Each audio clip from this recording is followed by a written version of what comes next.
Hello, everyone. It's lovely to be here with you tonight. My name's Cheryl Hammer, and I'll be your MC for tonight's event. And I'm sure you'll go away with some worthwhile information and insight into the featured health topics. Firstly, I'd like to acknowledge the traditional owners of the lands, the Yorta Yorta and Bangarang peoples, on which this webinar is recorded and streamed. We honour and pay our respect to elders and leaders past, present and emerging. Your host this evening is the Shepparton Women's Health Centre, and I'd like to thank Margreet Stegeman and her team for delivering this platform to educate women about women's health by trusted female professionals. With more than about 150 of you attending tonight, it's testament to the need and the appetite of women living in regional areas to access a reliable and up-to-date health information. I'm sure you'll enjoy the presentations prepared for you this evening. I'm also grateful Margreet, Josie and the team at the Health Centre have asked me to mention our Lift-Off Education Scholarship Program, which they have supported over a number of years. As the CEO of Greater Shepparton Foundation, I believe inspiring students to achieve their dreams through higher education is one of the most satisfying ways we can support our young people and in the long term, our community. The Lift-Off Education Scholarship Program is one of our most successful initiatives, having supported 107 local students over the past 7 years into further education. We've awarded $410,000 in scholarships over that time. Lift-Off was established in response to the increasing number of our young people not able to afford the transition from secondary to post-secondary education. We know that young people from non-metro regions in Victoria defer university at twice the rate of metropolitan students. Only half of our young people finish secondary school and only a quarter of them go on to tertiary education. Motivated by these alarming results, we partnered with Greater Shepparton Lighthouse Project to break down some of the financial and other barriers our students face. So 7 years on, and after 2 years of remote learning thanks to COVID, we're so committed as ever to raise the funds to help as many students as we can to achieve their education dreams. If you want to know more about the program or how you can support it, please go to the Greater Shepparton Foundation website. So back to tonight, and we'll kick off with our first speaker. A reminder though, we'll be able to take your questions via the Q&A function at the bottom of your screen, and the questions will be read out after all presentations have finished. So please pop your questions in there, noting which presenter the question's for, and Margreet will be asking those questions for you. So now I have the pleasure to introduce Dr. Ruwangi Udayasiri. Ru is an Australian-trained general surgeon who has a special interest in breast, endocrine and laparoscopic surgery. She's currently completing her PhD in breast cancer at the Peter MacCallum Cancer Centre. She is a senior lecturer and examiner for the University of Melbourne, as well as an instructor for the Royal Australian College of Surgeons. Ru will be talking about heartburn. What is heartburn? What are the causes and the treatments? And Ru will also talk to us about Breast Cancer Awareness Month with some practical tips on self-breast examination. Thank you, Ru. Good evening, everyone. Thank you, Cheryl, for that introduction. As Cheryl mentioned, I'll be talking about heartburn and reflux. So just a quick disclaimer before I start. The information provided today is just general, and I'll certainly have tried to make it accurate and up to date, but we can't guarantee that it will always apply to you as an individual. So if you've got any concerns or questions, you should seek advice from your GP or specialist. So we might just start with a picture. When I first did this presentation, I thought it was going to be interactive, so this made a lot more sense. But does anyone know what this picture is? If you've decided it's Richard III from Shakespeare, you'd be correct. So let's talk about heartburn, acid reflux, and indigestion. They basically all mean the same thing. So where does the term heartburn come from? Well, in the 1600s, when the symptoms were initially noted by people, they thought that the pain originated in the heart and not the esophagus. And people, poets, writers have been talking about heartburn from as long as human beings have been alive. And in 1592, when Shakespeare even wrote Richard III, he even mentioned heartburn. And in those periods, people thought it was sort of a heated and embittered state of mind that was felt but not openly expressed. So even in those days, people understood that there was a relationship between stress, the mind, and the development of heartburn. So a quick anatomy lesson for everyone. So what is actually the cause of heartburn? So heartburn is a burning feeling in the chest that's caused by stomach acid traveling up towards the throat. So the stomach acid frequently flows back into the tube connecting your mouth and your stomach, the esophagus. And this backwash or acid reflux can irritate the lining of your esophagus. And this indigestion or heartburn or acid reflux feels like a burning sensation behind the breastbone or your sternum. Now, if it keeps happening, then it's called gastroesophageal reflux disease, and you may have heard of the term GORD. So how do you know that you've got heartburn or acid reflux? Well, the main symptoms of acid reflux are heartburn, so a burning sensation around the middle of the chest, or a sort of an unpleasant taste in your mouth that's caused by stomach acid. It may be also you may also have symptoms of coughs or hiccups that don't resolve or get better. Some people present with a hoarse voice or a bad breath. Unfortunately, in some people, they can even describe the sensation as feeling bloated or nauseated or feeling sick. People's symptoms tend to be worse after eating or after lying down or bending over. So what are the causes of heartburn? So I think most people understand this intuitively. So it tends to run in families, and it's more common in people who are overweight, smoke, drink alcohol, and it also occurs in pregnancy. There is a condition called hiatus hernia, and this is more common in older people, and it's when a portion of the stomach moves through a hole in the diaphragm and into the chest. And it in and of itself is a pretty harmless condition, but it does disrupt the functioning of the sphincter, which is the junction between your food pipe and your stomach, and that can make heartburn worse. Now, we all know that there's certain foods that make you get heartburn, and we've all sort of experienced that from time to time. So all the good things in life, I say to people, so acidic foods, so tomatoes, citric fruits, coffee, chocolate, onions, garlics, and foods that are high in fat. So how can you ease heartburn yourself? So there's actually some very simple things that you can do to make yourself feel better.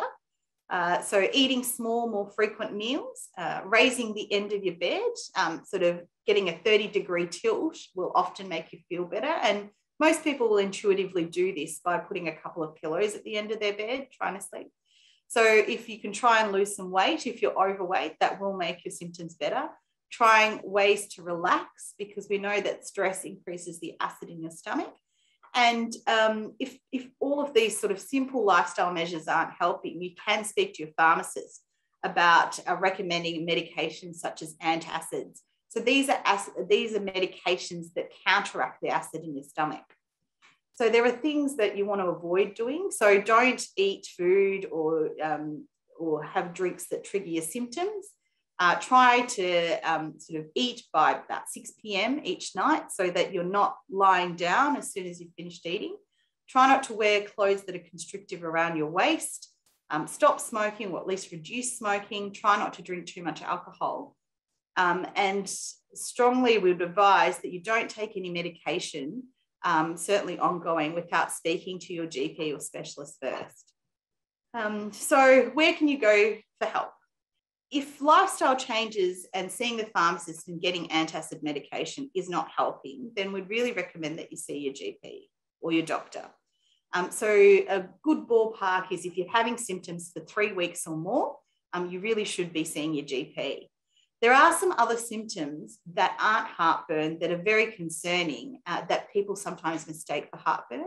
So if you've got any symptoms like unexplained weight loss, or you notice that your food is getting stuck in your throat, you're vomiting, or you're vomiting blood, or you're having any kind of difficulty swallowing, these are serious symptoms and you should see your GP, because it may not be heartburn that's causing these symptoms. So finally, there are some further tests that your GP can organise to investigate the causes of your heartburn. So you may be familiar with a gastroscopy. So a gastroscopy it's a procedure where a thin tube with a camera is passed down your throat to look at the lining of your food pipe or your esophagus, and that can help a specialist determine why you're getting your heartburn. There are also operations to prevent or reduce the acid reflux symptoms, and one of these is called laparoscopic fundoplication. It's a very long phrase, but essentially what it means is the operation prevents acid reflux by wrapping the top of your stomach around your gullet or your food pipe or your esophagus.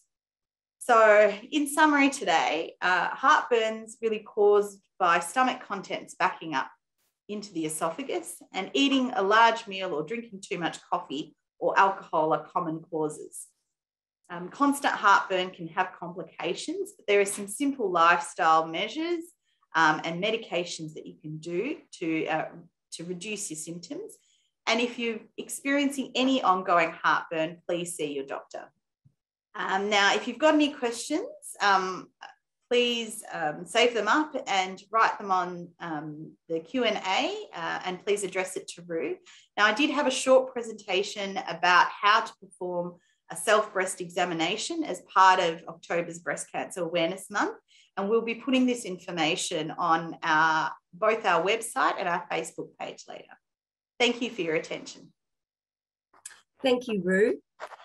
Now to introduce Dr. Monika Trivedi.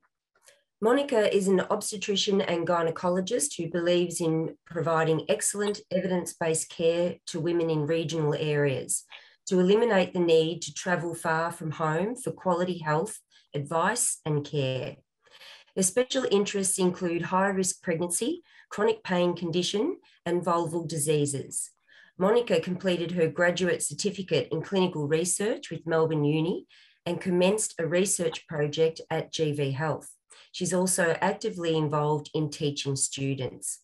Monika's topic tonight is on genital care and general concerns. Over to you, Monika. Thank you, Cheryl. Thank you for the kind introduction. Thank you again. Good evening, everyone, and thank you for joining us this evening. I'm Dr. Monika Trivedi, obstetrician and gynecologist, and my topic for today is for women, genital care and concerns.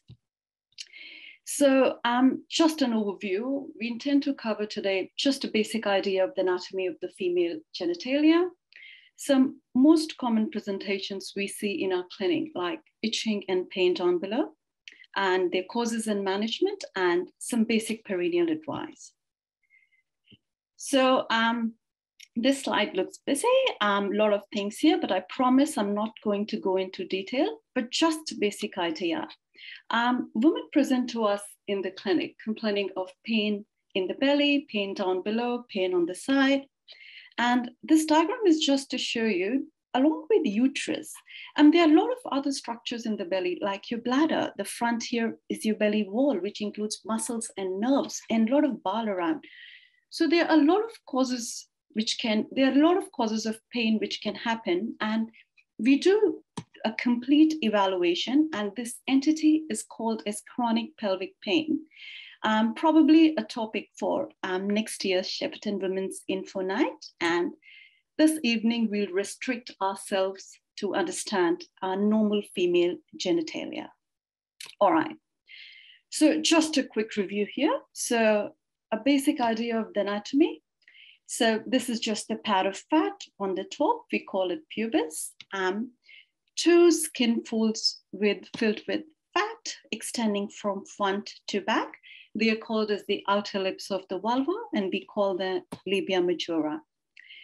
Two thin skin folds on the inside, which helps to cover the vaginal opening. Now, in the front, you can see the clitoris. This is the erectile female genital organ. Behind is the urethra, that's where we wee. Behind is the vaginal opening. So this is the part where tampon insertions, menstrual secretions, menstrual blood comes out, and it dilates actually to 10 centimeter for the baby to deliver the birth canal and for penetrative sex. And behind is the back passage, or what we call as anus. So this whole thing, we call it as the vulva, or the female external genitalia. Right, so let's start with the two essential and most common presentations in our clinic, vulval itching and pain. So let's start with itching. So itching is a feeling on the skin that makes you want to scratch. It can present all over the body, but when it's localized to genital area, it's called as genital itching. Occasionally, it's normal. It can happen to everyone. But if it's persistent, then that's not normal. Because first of all, it interferes with your quality of life and daily living. And secondly, we also need to find out why you're having that itching. There are a lot of causes which can cause it actually. So most women are aware that the most common cause of genital itching is thrush or candida infection. And by the time women present to us in our clinic, they have taken fluconazole, antifungals, or course of Canesten pessaries. But thrush is the most common cause, but not the only cause. And actually, there's a list of causes which cause itching down below, which can be from basic, just like simple sweat, tight clothing, hygiene products like soap, detergents, and spermicides, underlying skin diseases like eczema or contact dermatitis or allergic dermatitis, psoriasis, lichen sclerosis, infection down below like vaginosis, and vulval precancer or cancer. And this is the reason why it needs evaluation. Now, if you ask me, what do you see in these conditions? Maybe nothing, everything could be normal. Or sometimes you can see change in the color, like the area could be red or white. Or you can see a change in the texture in the genitalia, like it could be thick skin. Now, if you find there is thickening down below, that could be either because of the prolonged itching or the condition which is causing the itch, which basically means it needs evaluation. So what to do? Visit your healthcare provider because they're going to evaluate, take a detailed history, examine, take some swabs, and biopsy in the doctor's office if necessary. This helps us to reach a specific diagnosis. Please do not self-treat. Visit your healthcare providers and they'll be giving you specific treatment, either steroid or specific medication to your condition. But the two most essential things are, first is general perineal advice, which I'll be discussing last, and try not itching if possible, which is of course is hard. All right, so now coming to this pain down below, that is vulval pain or vulvodynia. So now this is a more complex condition in presentation and management wise as well. The pain could be generalized, that is affecting the entire vulva, or it could be localized to a small point.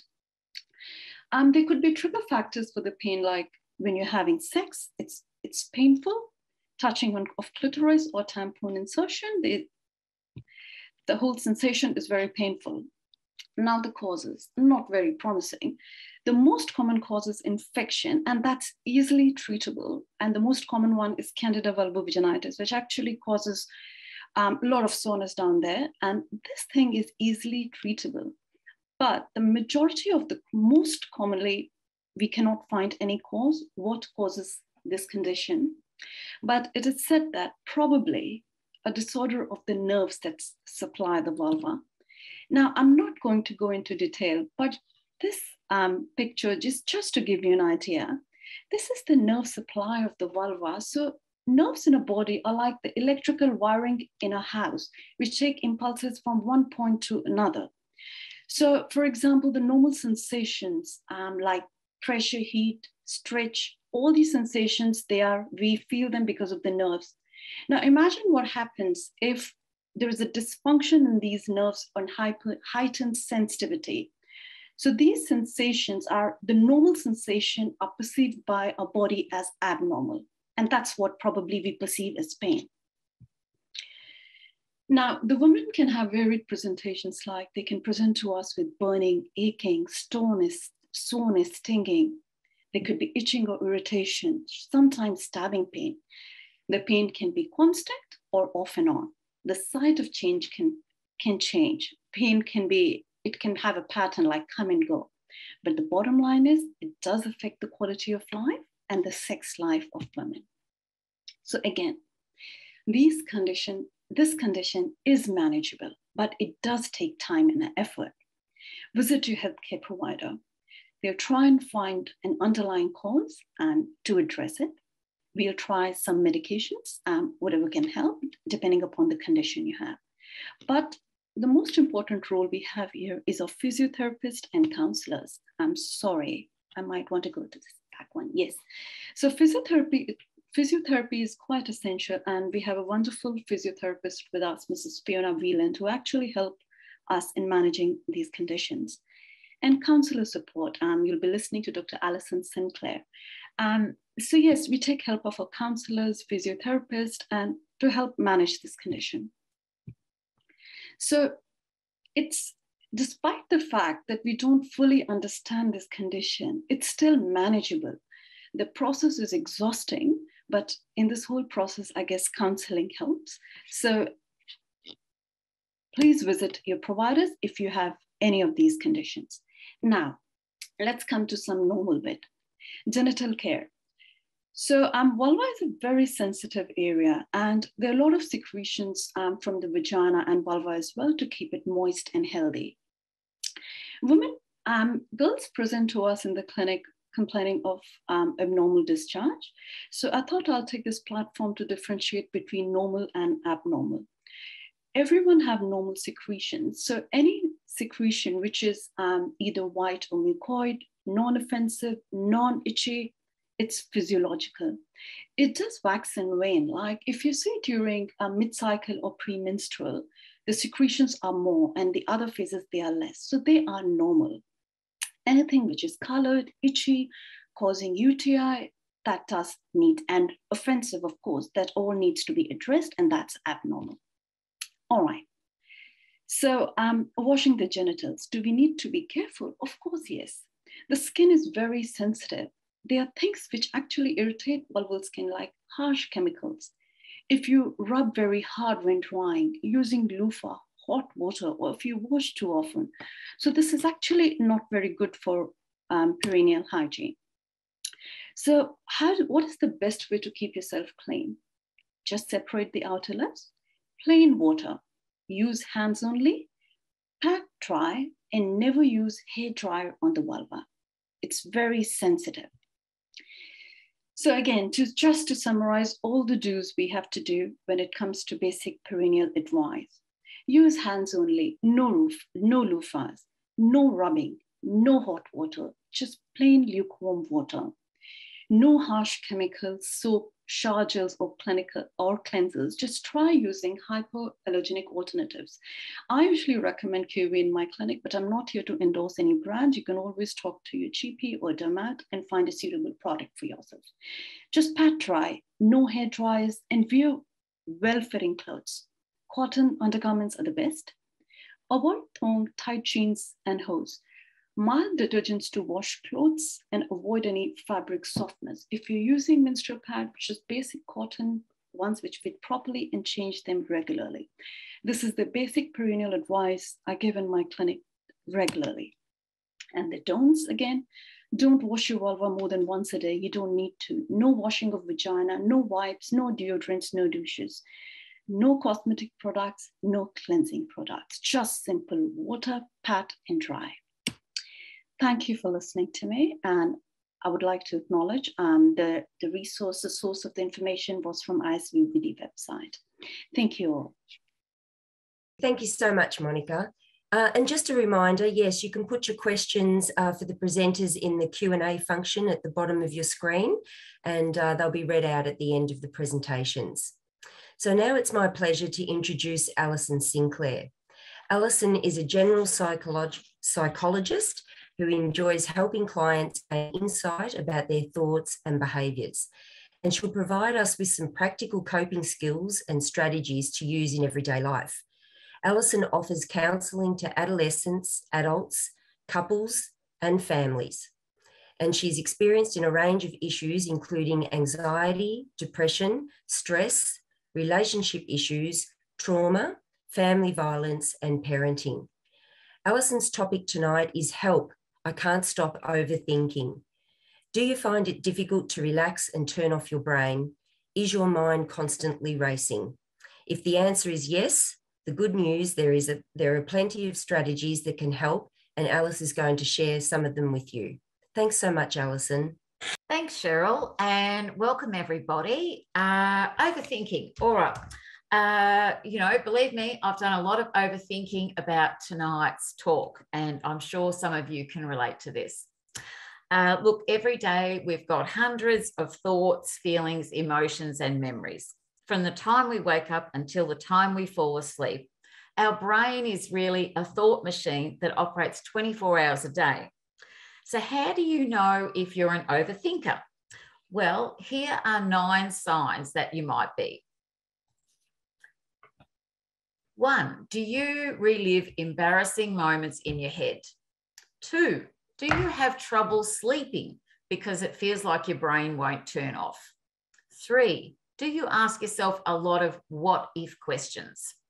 4, do you spend a lot of time thinking about the hidden meaning in things people say or events that happen? 5, do you rehash conversations you had with people in your mind and think about all the things you wish you had or hadn't said? 6, do you constantly relive your mistakes? 7, when someone says or does something you don't like, do you keep replaying it in your mind over and over again? 8, are you not aware of what's going on around you at times because you're dwelling on things that happened in the past or worrying about things that might happen in the future? And 9, do you spend a lot of time worrying about things you have no control over? I guess the fact that you're taking the time to listen to this tonight could be a clue you think you might do this. While everyone overthinks situations once in a while, some people really seem to suffer with this way more than others. Overthinking can be a sign you may be experiencing depression or anxiety or stress. Unfortunately, it's a vicious cycle. The more you overthink, the worse your mood or anxiety can become. And then the worse your mood or anxiety becomes, the more likely you are to be overthinking. So if you struggle with overthinking, the good news is that you can learn some strategies to help manage them. Because we can't stop thoughts, the ideas we're going to talk about are to do with managing your thoughts so they don't bother you as much. Before we move to ideas that can be helpful, a quick word about things that are not helpful. And I'm sure you've all had well-meaning family or friends say these sort of things to you. So those sort of things are things like, just get over it, or just stop thinking about it. Now, if I told you right now not to think about an elephant with pink spots, what is the first thing you'll think of? Right. The first thing that probably pops into your mind is an elephant with pink spots. So these sort of ideas just don't tend to help. Before you can start to work on strategies to help with overthinking, you need to be able to learn how to notice your thoughts. That is, to notice what sort of things you're thinking and when this is happening. Some people find it easier to notice their thoughts than others, but with practice, you can become better at doing this. One way to start to notice your thoughts is to ask yourself, what have I been thinking? Or what have I been talking to myself about inside my head? Or what am I telling myself about what has happened? Thoughts are the little conversations we have inside our heads to ourselves every day. They're sort of like a running commentary of life. A change in mood is a good time to pay attention to your thoughts and to ask yourself what you have been thinking about. This presentation is going to cover ideas and strategies that are called cognitive diffusion techniques. Oh, I'm sorry though, I've missed a few little slides there. So hang on, I'll just catch myself up. So that's what cognitive diffusion is. It's noticing your thoughts and detaching from them so they don't have power over us. Okay. Cognitive diffusion is an idea from acceptance and commitment therapy, otherwise known as ACT, that helps people to learn to live with their thoughts. Diffusion involves noticing your thoughts and detaching from them. The idea is to minimize the power that thoughts have over us and to get some distance from them so they don't hurt us.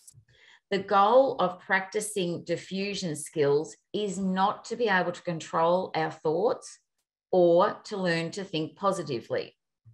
It's not about getting rid of negative thoughts. It's about accepting our thoughts and having more choice about which ones we pay attention to. It's about deciding which ones are helpful and which ones to let go. To understand diffusion, we need to understand fusion. Fusion happens when we totally believe our thoughts. And I'm sure you've all had this happen, when you're absolutely convinced that your thinking is accurate. It's when we are taking them so seriously and giving them our full and undivided attention. We are fused with our thoughts when we're overthinking. Okay, so let's talk about some ideas about how to do this. A very simple way to diffuse from thoughts is to remind yourself of the following facts about thoughts. So I've got them here on the slide. So first of all, thoughts are just thoughts. Thoughts are not facts. Just because I think it doesn't mean it's true or real or going to happen. Some days you may need to remind yourself of these many times. I encourage clients to write these on sticky notes and place them around the house so they can be reminding themselves of these facts about thoughts on a daily basis. One way to practice diffusion is to label your thoughts. Anytime you notice that you're starting to overthink and become fused with your thoughts, you can take a step back from them by labeling them. For example, when you are thinking about what's on your to-do list, you can classify these types of thoughts as planning. Or if you're going over and over the same problem, this could be labeled as worrying. If you have social anxiety and are worrying about what other people are thinking of you in a situation, you could label these thoughts as mind reading. If you're thinking about all the possible things that could go wrong, you could label these as catastrophizing thoughts. The idea is you just keep labeling whatever type of thoughts you're having with a 1 or 2 word description. And doing this makes it less likely that you'll get sucked in by them. Another diffusion technique is to look up at the sky. Oh, sorry. Another diffusion technique is to look up at the sky and notice the clouds. Imagine your mind is the sky and the clouds are your thoughts. Place unhelpful thoughts on the clouds and then watch them drift away. And you keep doing this each time another thought comes along, and you let that go. And as such, you just keep repeating that process. Or another technique is you can label the content of your thoughts as being just a thought. So let's say you're thinking, nobody likes me. You can start to reframe this by changing it to, I'm having the thought, nobody likes me. And then notice whether this feels different when you do this from how you felt when you were focusing on saying to yourself that nobody likes you. And then change it again by saying to yourself, I'm noticing I'm having the thought that nobody likes me. And then, see if that feels different when you think about your thought in that way, or when you talk to yourself in that way. When we do this, we are reinforcing the idea that our thoughts are not facts and we don't have to believe them. And every time we remind ourselves of this, we can take away some of the power our thoughts have over us. A quick and simple technique is called thanks mind, or thanking your mind. So when you notice your mind is getting hooked on something that's not helpful, you just acknowledge it and say, thanks, mind, and get back on with what you were doing. For example, imagine you forgot to do something like picking your son up from school and you're telling yourself what a bad mother you are. When you notice what you are telling yourself, you can simply say out loud to yourself, thanks for that, mind. Or, thanks, mind, that's very interesting, but I'm going to focus back on what I was doing instead of spending any more time struggling with you. One of my favourite techniques is called naming the story. And this is particularly helpful if you have a repetitive story you keep telling yourself over and over. The way to do this is to imagine if all the thoughts and feelings you are having were put into a book or movie titled The Something Story. And then you're trying to come up with a name to describe it. So each time the story shows up, you name it. So some examples of this are, oh, here's the I'm such a loser story again. Or, oh, this is the I'm not good enough story visiting me again. And you can have a bit of fun with the titles and make them funny or silly, because that will help you to diffuse from them. So in summary, this is the process that I've been describing tonight. Observe thoughts. So that's meant you notice your thoughts first of all, then label them. That's just acknowledging them. And then, I should say too, you're not judging your thoughts. You're just acknowledging that they're there. They're not good or bad, right or wrong. They're just there and they're just thoughts. And then let them go by focusing back on what is going on around you in the present moment. Observing and labeling your thoughts does take practice. So sometimes it will be easy to notice them, and other times you might have to work hard to get some distance from them. You might have to keep letting go of the same thought over and over again, because we often tend to have favorites. So you just keep doing that and you get better at it the more you practice. Leaves on a stream. That's a lovely exercise. There's many versions of that available online that you can listen to teach yourself how to do this. And they talk you through the steps. So it's actually a cognitive diffusion technique that is really, really pleasant to listen to, actually. And there's some lovely versions online. Learning and practicing mindfulness is also a way to practice noticing your thoughts. There are many free mindfulness apps available to download where you can learn this skill. They're easy to follow and you can listen to them for as little or as long as you want. People often groan when I mention practicing mindfulness. It gets a bit of a bad rap at times, because I think people think they're going to have to sit around and follow instructions and be still for 20 minutes or so. What I would say to people is don't listen to a 20-minute version if you know that's not going to work for you, because you can find mindfulness exercises that really only take 3 minutes or 5 minutes. You can also listen to mindfulness exercises on Spotify or YouTube, so they're very accessible. Tonight, I've covered some techniques for diffusion, but there are many more. This is just scratching the surface. Sometimes it's a matter of experimenting with different ideas until you find out what techniques work best for you. A way you can learn more about these is to Google cognitive diffusion techniques or search for these on YouTube. And remember, if you're having difficulties with overthinking, You can always seek professional help by having some counselling with a psychologist or counsellor, and you can talk to your doctor as well. And I hope that you've found some of these ideas helpful. Remember to be kind to yourself, and thank you for listening. Terrific. Thanks so much.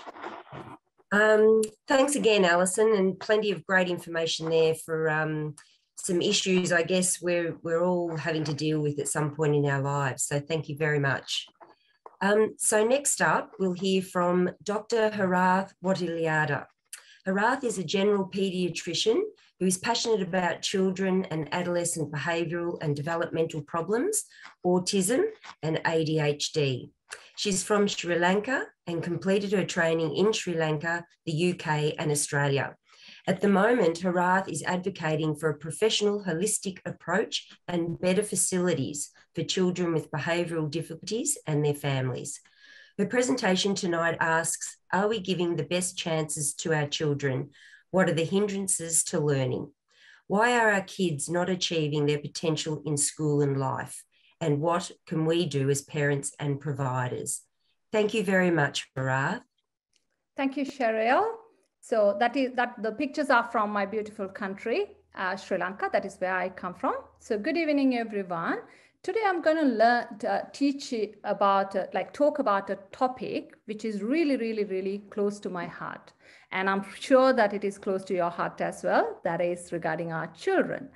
But the actual topic that I need to talk to you about is that, are we giving the best chances to our children?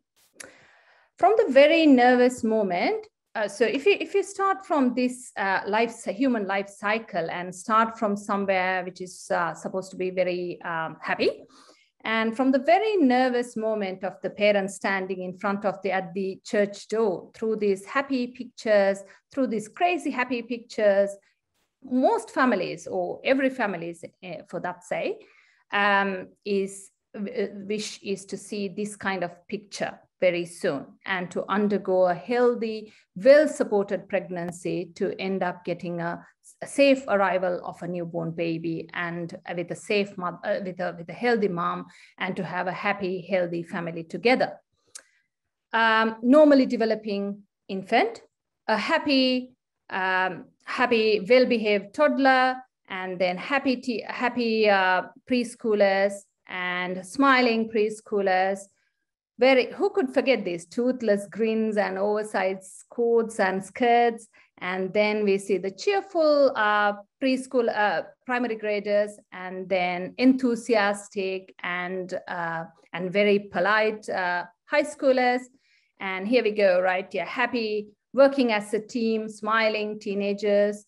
And then every parent's wish to see our children succeeding in their life, and then end up getting happily married. It does not matter what's the size or the shape or the consistency of their family, as long as they're happy together. And then as grandparents, we expect to see this finally. But I'm pretty sure that you all must be wondering now, is she actually a pediatrician, right? Because this is not what we see all the time, right? Yeah, we see this about 20 hours a day. And if you think that this is bad enough and this is going to get improved with time, you're sadly mistaken, my friend, right? You're going to see this 24/7. Feeding becomes a nightmare, right? Yeah. You don't want to go on holidays any longer. You just want to run back home and shut the door. And then you start to get those diva looks, and then mood swings, and then school refusal, leading on to deterioration of the schoolwork, and bullying that will go on forever, never stops even in adult life, and then moving into these difficult years. And I'm not even going to talk about that picture, right? I'm pretty sure that we are all getting that one. And this is the story of my life, right? I have got a 14-year-old daughter at my place. And as parents, if we do not get this feeling at least once in our lifetime, I think we need to go and get ourselves checked, because there's definitely something wrong with us. And let's talk a little bit about this picture. In another 10 years' time, we are going to have a generation stooped and then having fixed contractures of their neck and the upper limbs, and with massive thumbs, because that's the only part of their body working. And they don't stop there. They will move on to this, and they will try to search answers for their problems. Now, this is the sad truth. We see at least this picture 2 to 3 times a week in our wards. And this is when things have definitely moved out of the control of the family. And unfortunately, not all, but many, if not treated really well, right, will end up in their adult life like this. Do we want our children to end up there? No, who would want that unpleasant story happening? So how do these children present to us? I'm not going to say that children who present with these symptoms are going to end up like that, but tantrums, behavioral difficulties, anger, defiance, learning difficulties, anxiety, depression, eating disorders, sleep-related issues, social, communication difficulties, encopresis, constipation sometimes, bedwetting, pseudoseizures, chronic abdominal pain, headaches, drugs, cigarette, alcohol abuse, and self-harm, suicidal attempts. And sadly, finally, they get referred to us by the police or the juvenile justice system, which is a very sad situation. So why don't our children achieve their full potential in their life? Yes, you're very correct. There could be multiple reasons. There are many reasons. I would like to look at the reasons like directly related to the child and the reasons that are not directly related to a child. So reasons related to a child, medical or surgical causes, chronic illnesses like asthma, hay fever, eczema, obstructive sleep apnea, uncontrolled seizures. Now, if a child is coughing like this child is not going to learn much in the classroom. He will be coughing all the time. If a child has got hearing defects, visual defects, if the hearing chart is like that, this child will not hear anything that the teacher is teaching because of the profound deafness, underactive thyroid, iron deficiency, lead poisoning. Let's move on to the behavioral issues. Attention deficit, hyperactivity, your child is not settled, autism, depending on the severity, and specific learning disorders like dyslexia, dysgraphia, they will all cause learning difficulties. Anxiety, depression, if one's intellectual disabilities is like if someone has got an IQ below 70, your chances are limited. Syndromic condition. Now, this is a picture of a child with Prader-Willi syndrome, a syndrome commonly associated with low IQs. Global developmental delay, perinatal problems due to perinatal problems, genetic problems, it could be due to metabolic problems, anything that will cause global developmental delay will cause hindrance to learning. And true mental health conditions like schizophrenia or bipolar disorders. Reasons not directly related to child, poor socioeconomic conditions. We will talk a little bit more about that one in a short while. Domestic violence, either directly directed towards the child or indirectly the child is involved. Parental drug, alcohol abuse, negligence, physical, sexual, and emotional abuse. Parental mental health issues, incarceration, unstable families, chronic illnesses in the family, or bereavement. They are all high risk factors. So how can we prevent or minimize the harms done to our children and give them better potentials in their lives? Easy if you have got a medical condition or a surgical condition. If they have got chronic asthma and it's coughing all the time, just go ahead and treat it, right? Get proper treatment. If there are visual defects, get the spectacles in. If they have got a hearing defect, get it fixed earlier, not late, right? Don't wait until it is too long, too late. And if a child has got obstructive sleep apnea, go and see your ENT doctor, get it fixed. And even when you have a syndromic condition, or even when you have limited IQ capacities, right? The children will achieve a huge potential. They have a huge potential and they will achieve their goals if they are well supported and well directed in the correct direction. So my dreaded problems are none of those. My dreaded problems are these, right? I mean, I understand, agree, and accept all the million reasons why someone is taking up to drinking alcohol or smoking cigarettes. But I have been scratching my head over this. What I don't understand is like, if an adult provides alcohol to an underage child, you're fined on the spot $19,000. But You could go throughout the pregnancy, poisoning a child with alcohol and smoking and drugs, and go on poisoning your child with passive smoking and causing irreversible damage to their developing brains without any repercussions at all. I don't know how fair is that. And these stories, this unpleasant picture, we all know that there is her story, his story, and the true story, but none of these stories should include a child, because it's not fair. It's not fair by them. It's not their fault. And if we are intoxicated with alcohol, medications, drugs, even prescribed medications, how can we expect the parents to even listen to their children's problem?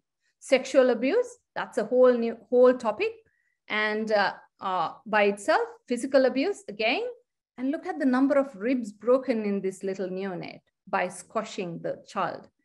And non-accidental injury. I'm sorry it looks so daunting, that image, but sometimes even result in children dying.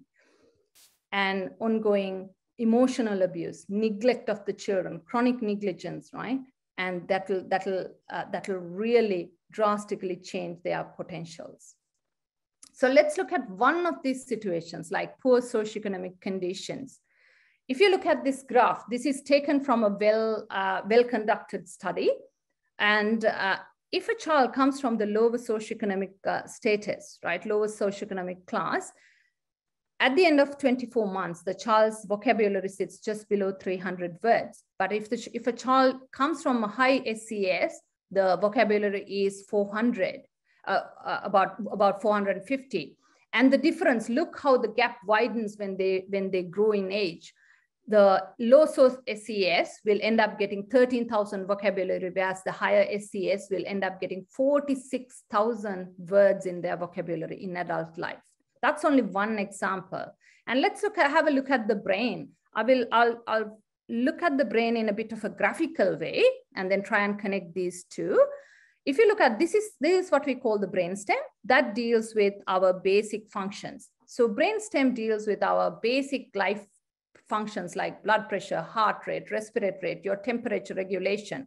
And then you move a little bit up in the system, this region, the cerebellum and the diencephalon, they work with our next important functions like satiety, sleep, arousal. And you move a little bit up in the limbic system.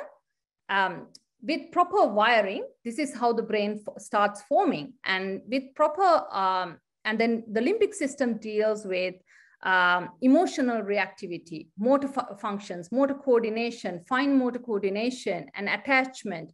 And finally, if all these three layers are formed properly, then we finally get our cortex, where the executive functionings are happening.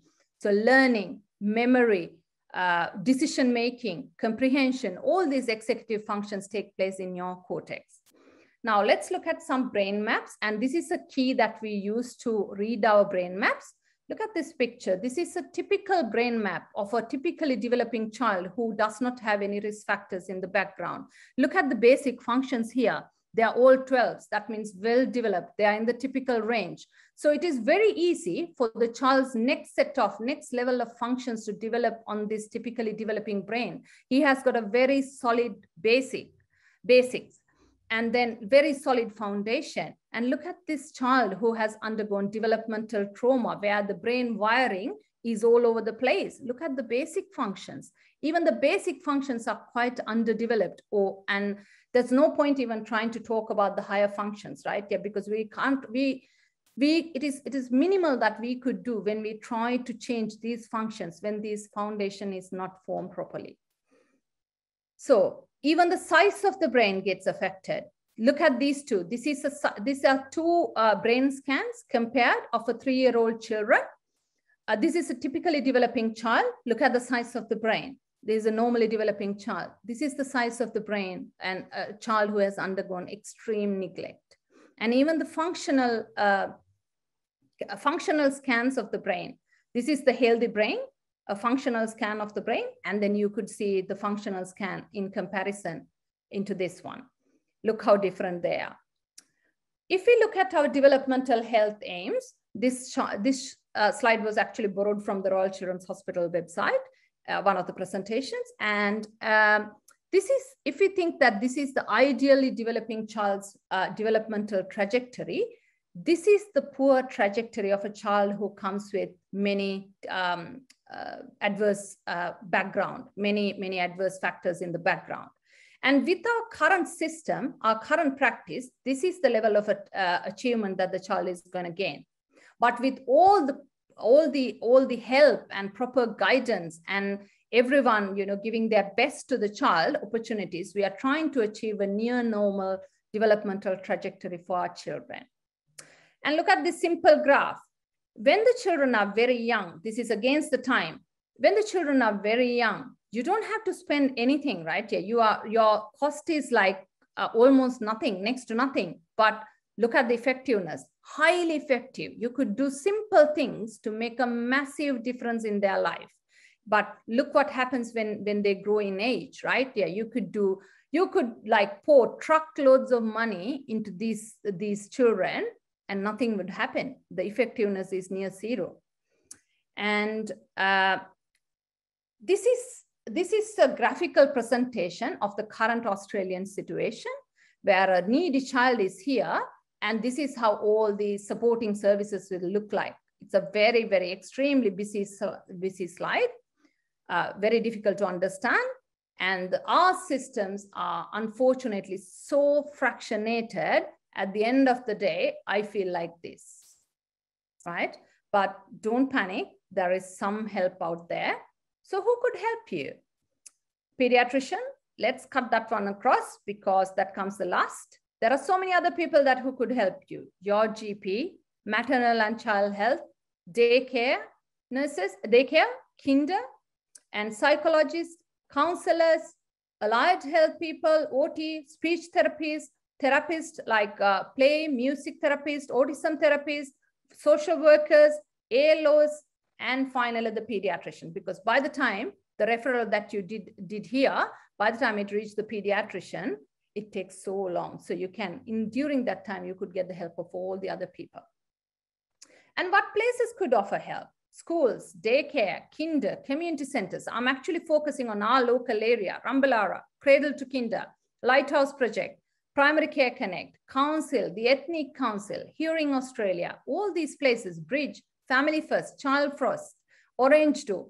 Feel free to knock on any door that will open for your child. Don't hesitate. And any of these systems, there are so many help out there. The only thing is that you need to go on asking them.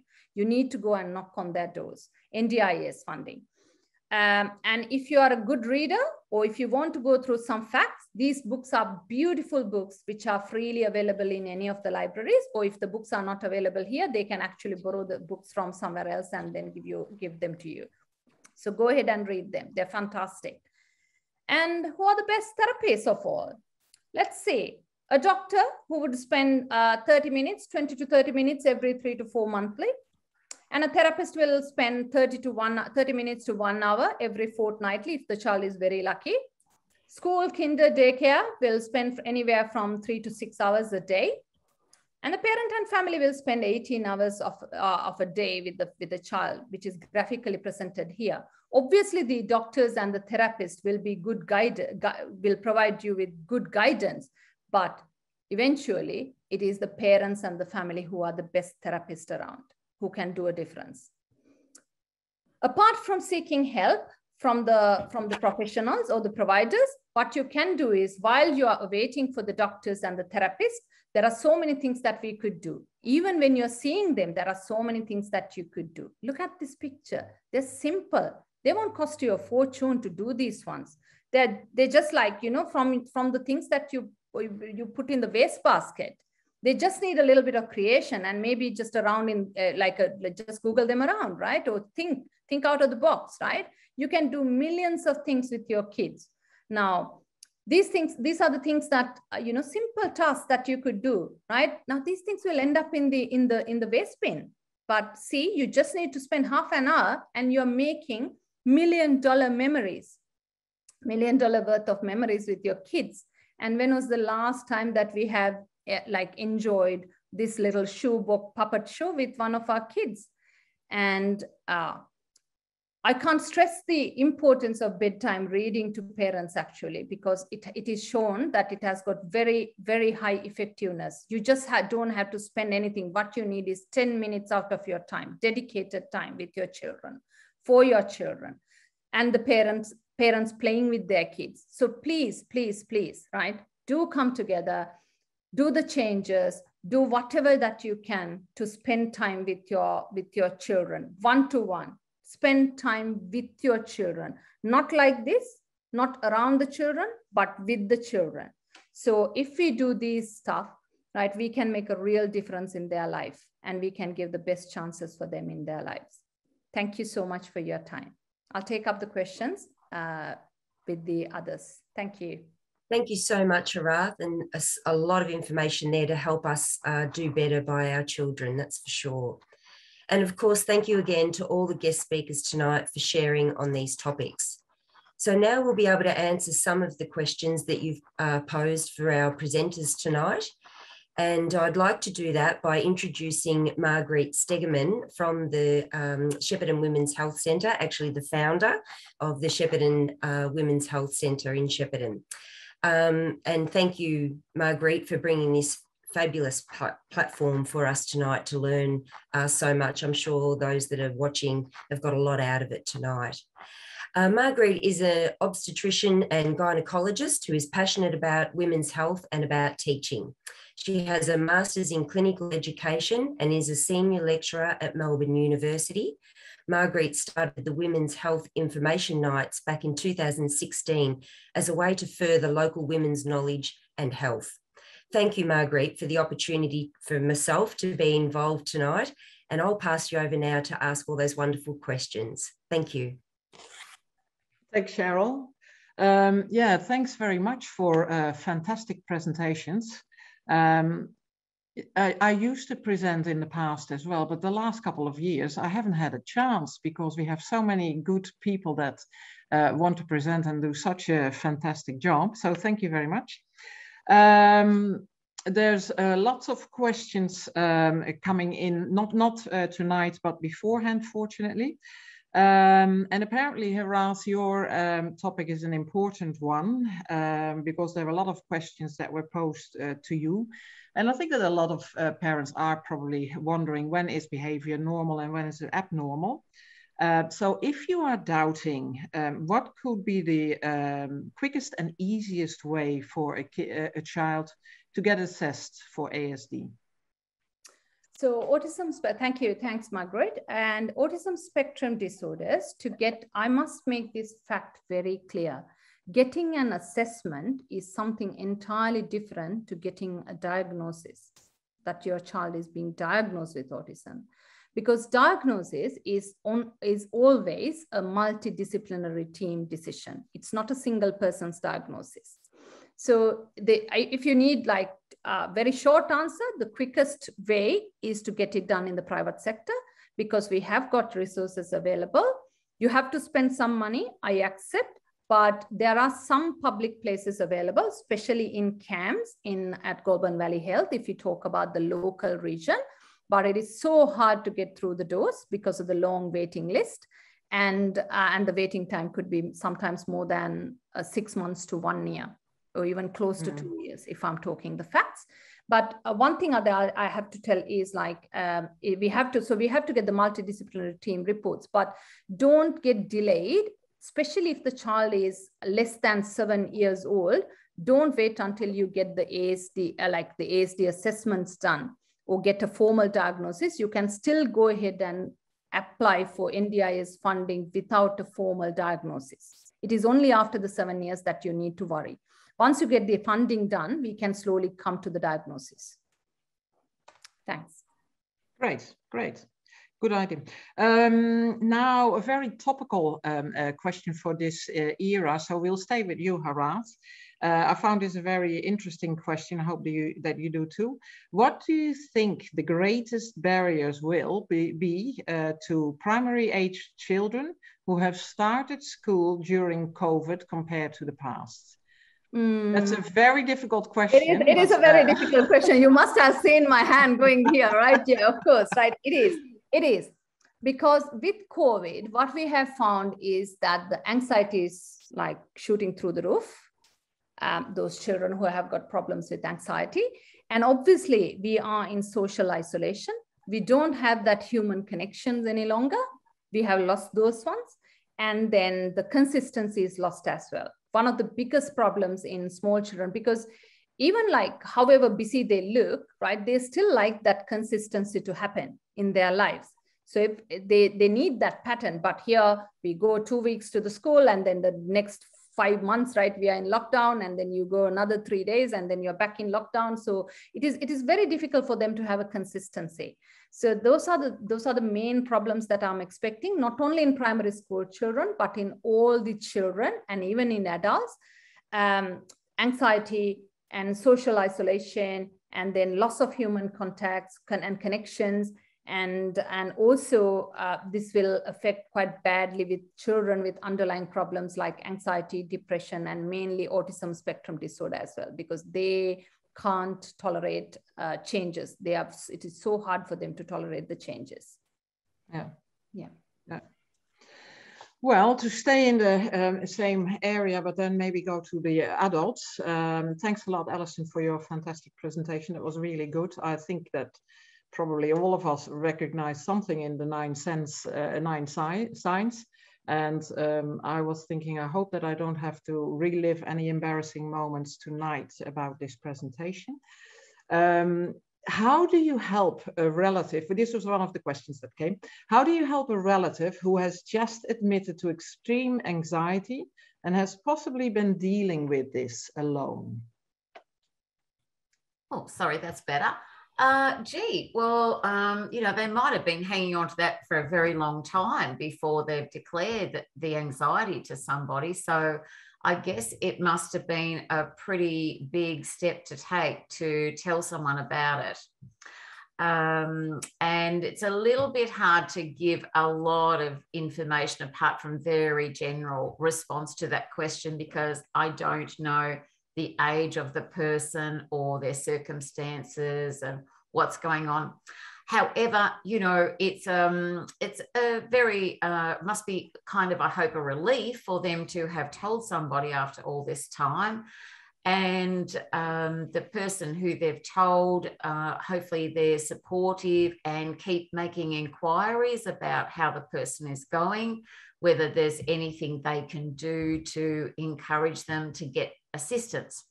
Because if it's been going on for a long time, I suspect that it's probably gotten a lot worse because it's remained untreated. So in terms of what you could do in terms of helping the relative, there's a couple of things. One would be to see if the person would be willing to see their GP, because the GP could talk to them about various options of help available, including psychological counselling. And that can be either, in a private practice setting or free counselling. I don't know if people are aware of this, but they can get, the doctor can write a mental health care plan, which enables someone to have counselling with a private practitioner, because sometimes there is a big wait for public services, unfortunately, where they can get a rebate back from Medicare to help cover the costs of the appointments. I guess the other obvious things to do is just that there are a large number of resources available to help people understand and work on strategies to manage their anxiety. So those sort of things are things like apps that you can get on your phone, websites that you can go to, particularly things like the Beyond Blue website for Victoria, which has a lot of information about anxiety and other mental health problems, with all sorts of resources available that people might find helpful. And also the Black Dog Institute. There are also free online courses you can do these days. So say if you didn't want to be speaking to somebody else about the anxiety and the sort of problems it's causing and what you can do about it, you can do an online course as well. So there's some of the ideas, Margreet, that I'm thinking of. Fantastic. Great ideas. Yeah, thank you. Now, Ru,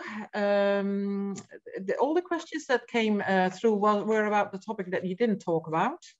And the one question was more probably Monika related, because it was about pregnancy.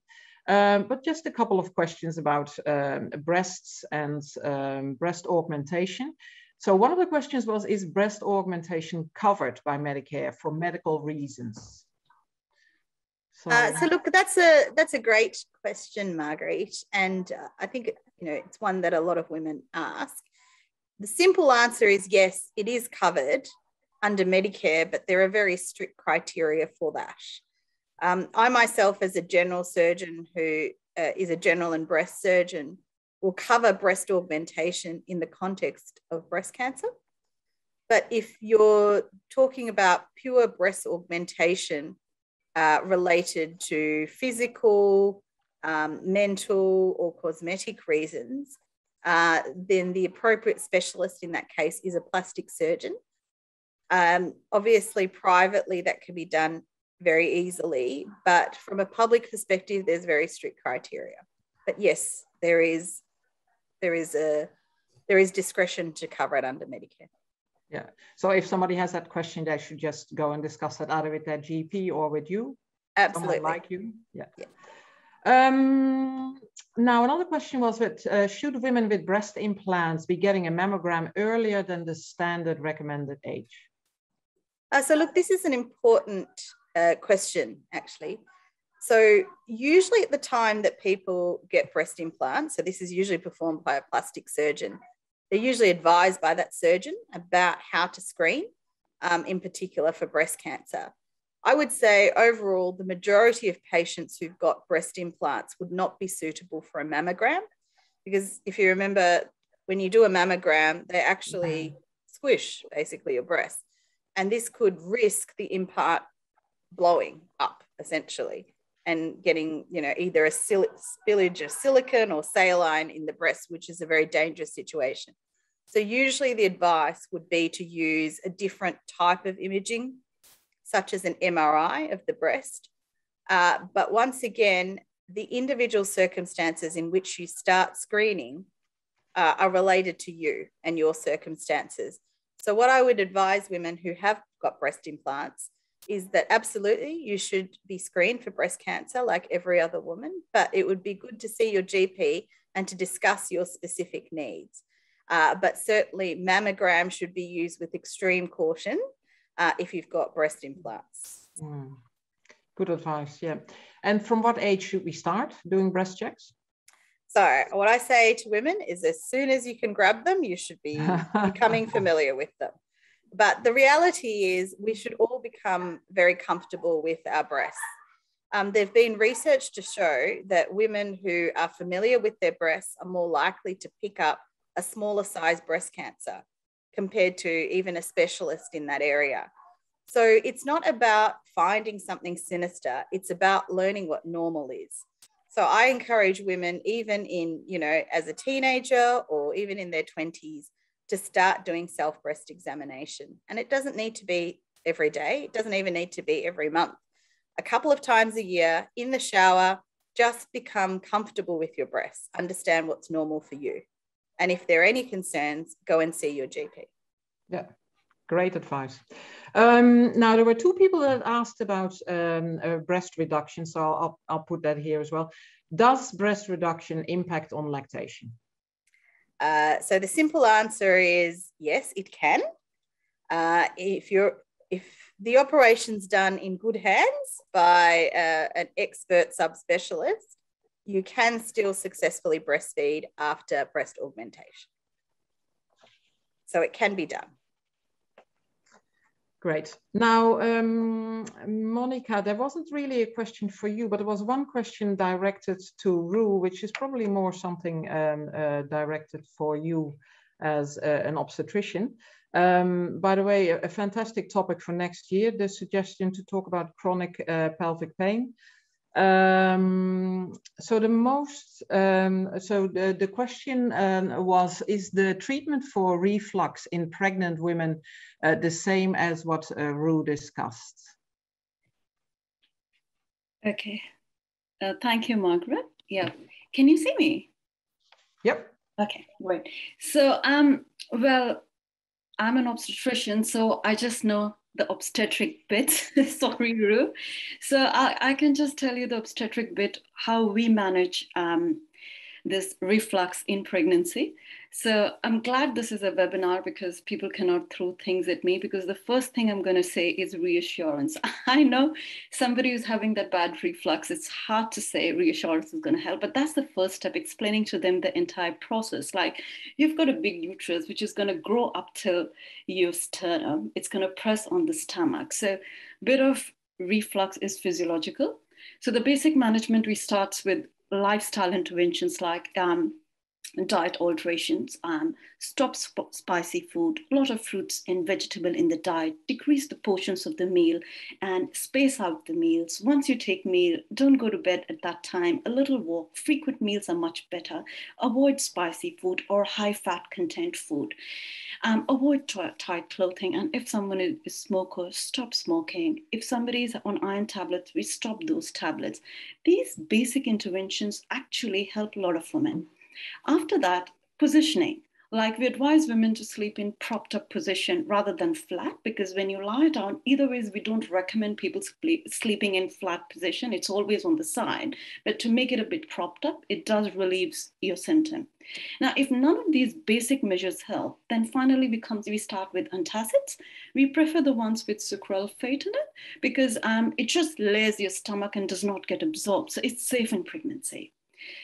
Now, if we don't get relief till here, then the next step is we come on to medications, which are first of all like ranitidine or cimetidine to stop the acid production, and our preference of proton pump inhibitors is at the last.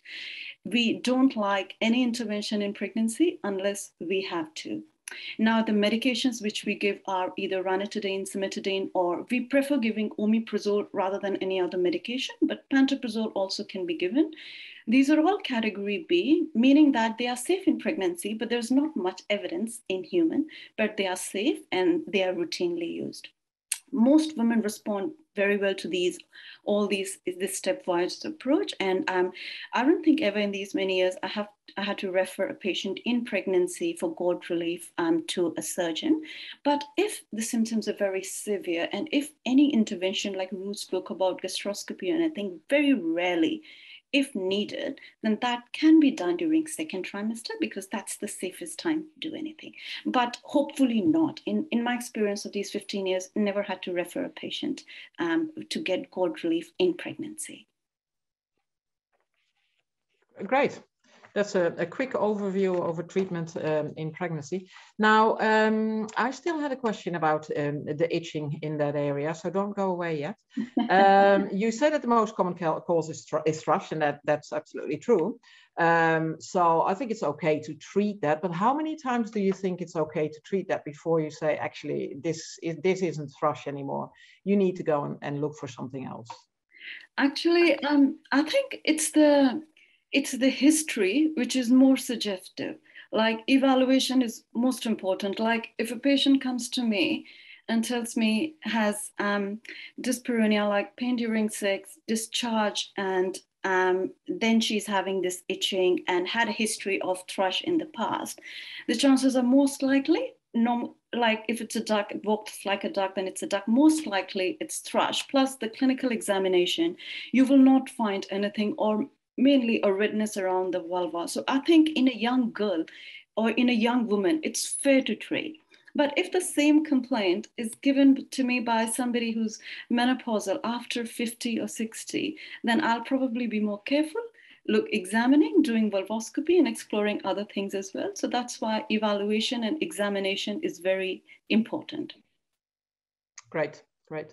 Now, I think the reflux question is very important. It comes back.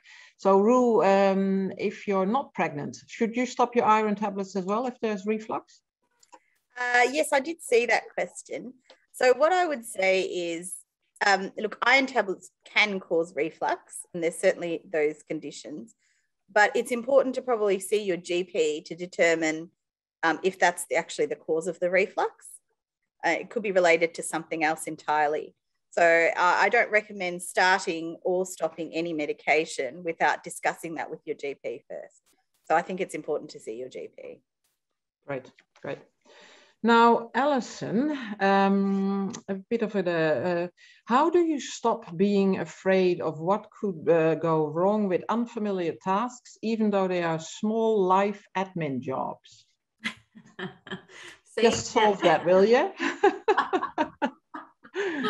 Oh, I don't know. I get stressed about small admin tasks sometimes myself. What do I want to say about that? Well, I guess what I'd like to say is that I suppose that is a classic case of catastrophizing that we talked about before, right there, where it can be a pattern of anxious thinking or depressed thinking, where you are predicting that really, really terrible, bad, catastrophic things are going to happen regardless. So I guess some of the techniques we talked about tonight, some of the diffusion techniques can come in very helpful here, because it may be useful to start noticing that they're actually catastrophizing thoughts. And you usually spot these because they're the what if thoughts. What if I press that button on the computer and I lose everything? You know, they're not just little consequences, they're big and very serious in our minds. So I think it could be helpful to identify that as catastrophizing thoughts and to start becoming aware when you're doing catastrophizing and to label it as that. So it helps you be able to get a little bit of distance from it and see those thoughts for what they are, which is they are just catastrophizing thoughts. Now, there are other options as well. The other one would be doing classic cognitive behavior therapy, or CBT, where you might try and challenge your thoughts a little bit. And the way you would do that is by asking yourself, well, okay, how likely is this bad thing that I'm worrying about likely to happen? You know, has it ever happened before? You know, what if it did happen? What would be the worst thing that would happen if it did happen? And could I cope with it? So there's just some ideas for perhaps for how to deal with catastrophizing thoughts. Yeah, great. Now we're running more or less on time. So can you in 30 seconds explain what an adjustment disorder is, or shall we leave that question? Oh,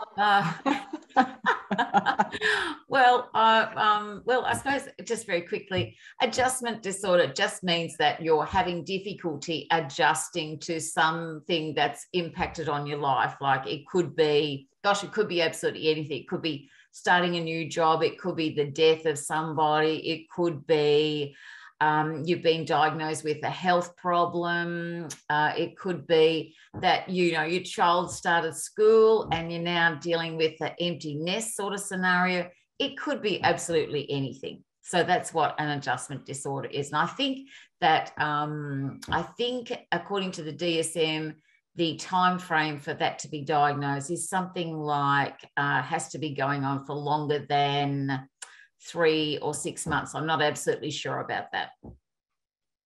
Great, thanks. That was good in 30 seconds. Yeah.